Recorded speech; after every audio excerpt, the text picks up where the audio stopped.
Good evening once again, and welcome to yet another exciting edition of Healthy Living on NCDOH TV, proudly brought to you by the Northern Cape Department of Health. I'm Malik Kau, the man of the matter, such your host, and as usual, it's Wednesday evening at 7 p.m., and of course, we're giving you the best health talk, trying to make sure that you are informed. Remember, prevention is better than cure. And let me take this opportunity to thank you for liking our social media platforms and to also give those comments and questions. We really, really welcome them, and we hope that we are answering you timelessly. And thank you so much for making sure that your family is part of this family of health. Team Health, making sure that we have a healthier Northern Cape as we grow healthy together in the Northern Cape. As usual, we have a guest in the studio, and tonight we are speaking about Dai Yelerupoma Kankerstokkie. Yeah, cigarettes, tobacco, ogre pipes, tobacco. That's what we're talking about this evening. I'm joined by Dr. Christian Mini in the studio, and we're going to talk about the holistic problem with tobacco and how it affects your health. And thank you so much for continuing living healthy, eating healthy, moving, physical exercise, and making sure that your community, even if it's 3 houses, is healthy at all times. Doc, thank you so much for joining us and welcome to the show. Thank you guys for having me. Now, what are the most serious health risks associated to tobacco, and which organs does tobacco really affect? So when we look out of all of the things that can cause, things that can cause diseases, underlying diseases like diabetes or, for example, hypertension, we find that smoking is one of the biggest preventable causes for diseases of the heart, the lungs, worldwide. And it's also obviously one of the preventable ones because people choose to smoke. You don't always choose to have diabetes or hypertension, but there's actually something that people can stop doing or not start doing in the first place to prevent diseases. Now, let's talk about secondhand smoking, because obviously when you're smoking, some people are social smokers, whether at a club, at a bar, or in a family gathering, somebody would be smoking. So how dangerous is secondhand smoking for non-smokers, particularly children and pregnant women? So secondhand smoking is also extremely dangerous. You can also have the same cardiovascular effects on non-smokers. And especially in our younger children, we see that they can develop diseases like asthma later in life. They're exposed to smoking. And for pregnant people, they can later in life, the babies can have low birth weight or even be born prematurely if the mothers are exposed to smoking. And also children, sometimes children do what they see from parents, and if Yes, parents are smoking, likelihood of children smoking is also there. yes, Wow. of course. Now, the addictive signs of it, nicotine. Why is nicotine so addictive, and how does it change the brain over time? So the problem with nicotine is nicotine causes your brain to release a substance in the brain called dopamine. Dopamine is one of our feel-good hormones. It's your reward hormone when you do something good. So every time your brain releases dopamine, you feel good. So every time you smoke a cigarette, it might cause your brain to release that dopamine, that feel-good feeling, and then you start to chase that feel-good feeling over time, and that's where the addiction behind it comes. And then it's very hard to stop after you've started. Oh, so which type of cancers? Because normally on the boxes you'll see smoking can cause cancer and blah blah blah. But which type of cancers are mostly strongly associated with tobacco use? So the most common one that I'm sure we all know is, of course, lung cancer over time. But it can also cause cancers of, for example, the mouth or even your esophagus, as well as you smoke over time and these organs get exposed to the smoke. So how does then smoking increase the risk of heart disease and stroke? So what the smoking does to your heart is it damages the walls of your heart, the blood vessel walls. There's also an increased risk that there can be clot formation in your heart as well. And there's decreased oxygen delivery when you smoke, which then increases your risk for things like heart attacks or strokes in the long run. Now we have the what do they call them? Gen Zs, Yes. the younger generation of our society. And I always say, having kids myself, that it's so difficult to grow up in the 21st century than when we grew up, because now they're exposed to a lot of things, social media. They're exposed to a lot of distractions in their life. It's much more difficult for them growing up now. than when we grew up. You know, Yeah. you used to watch television when you are told to watch television. Right now, Yeah. they are able to watch television on their phones. Um, People are making content. Somebody's having cigarette on that content, and they wonder and they want to experiment. Now, how does smoking? Well, what happens to teenagers who start smoking at a very young age, and why is it early prevention so critical? So the problem is if you do start smoking at a very young age, it can affect your brain development.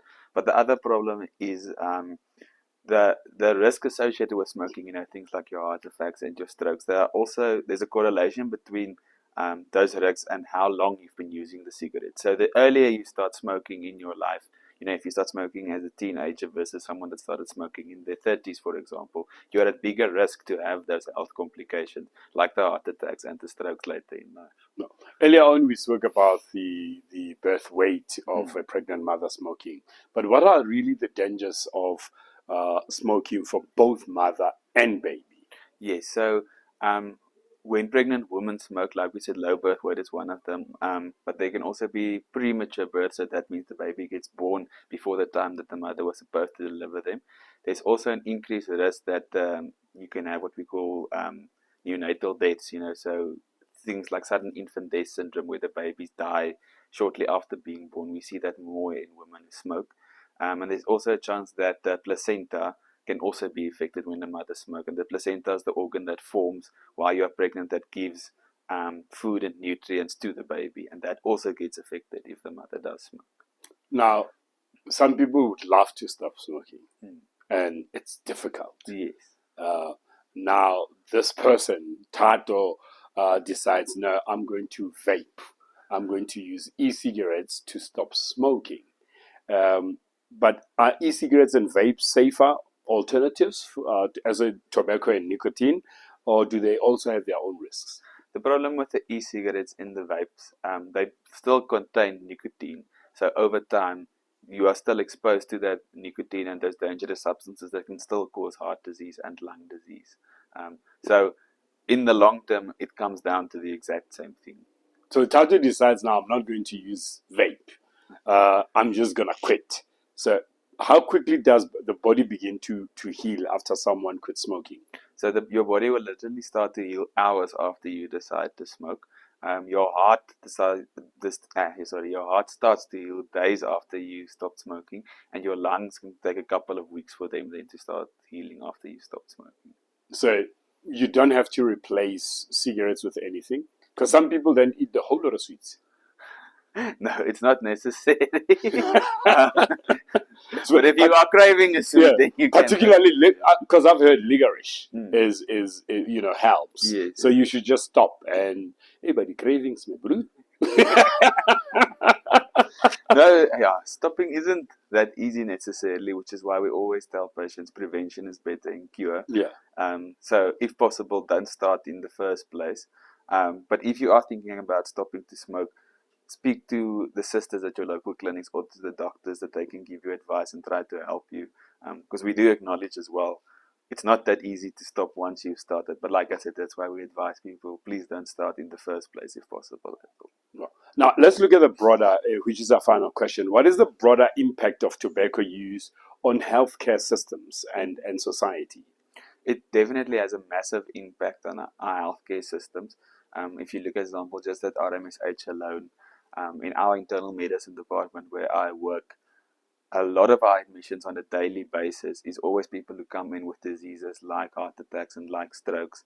And one of the big risk factors, like we've discussed for this disease, is smoking. So if we can get people to stop smoking or never start smoking in the first place, we will see a massive reduction in these conditions and these people having to be admitted to hospital, which would have a great impact on our community and on the economy as well. So, yes. Doc, thank you so much for coming so through. much. Now we know die kankerstokkie is gevaarlijk. So let's all try and stop smoking. If you do smoke, just stop smoking. There are hotlines that you can call in terms of looking for help in trying to quit. But your sisters at your local clinic are able to advise you. Go on Google how to stop. Particularly what I've read is that choose a date. choose a date and say, on such and such a date, I will not be smoking anymore. And when that date arrives, you stop smoking. And obviously drink as much water as possible to hydrate and cleanse your body and detox of all that nicotine that has been in your body. As you heard Doc was saying, that it takes hours, for your heart to start healing, and for your lungs it takes a couple of weeks. So in 3 months' time, you should be able to, survive without cigarettes. Think about it. So, Doc, your final message to the community of the Northern Cape. Yes. Help us to help you. Please stop smoking. Thank you. Nice and short. Help us to help you. Very strong message. Simple but strong, to saying, if you help us by stopping to smoke, we are able to alleviate the pressure of the system, and we are able to treat other patients that needs more care. And remember, if you are ill because of a disease that is caused by smoking, you caused it by simply smoking. So let's stop smoking. As Doc said, help us help you. Let's exercise, live healthy, walk around the block, run, get your communities together, and have a fitness club, even if it's at a community hall or in your yard. Do that so that at least you are moving, you are having physical activity. Eat healthy, vegetables, vegetables, vegetables. You don't need to go and buy expensive vegetables. If you can just buy some seeds, plant them in your yard. There are instructions at the back of that bag of seeds, or the sachet of seeds, when to plant what vegetables, and you'll have fresh vegetables accessible from your yard. There will be so much that you are able to share with your community.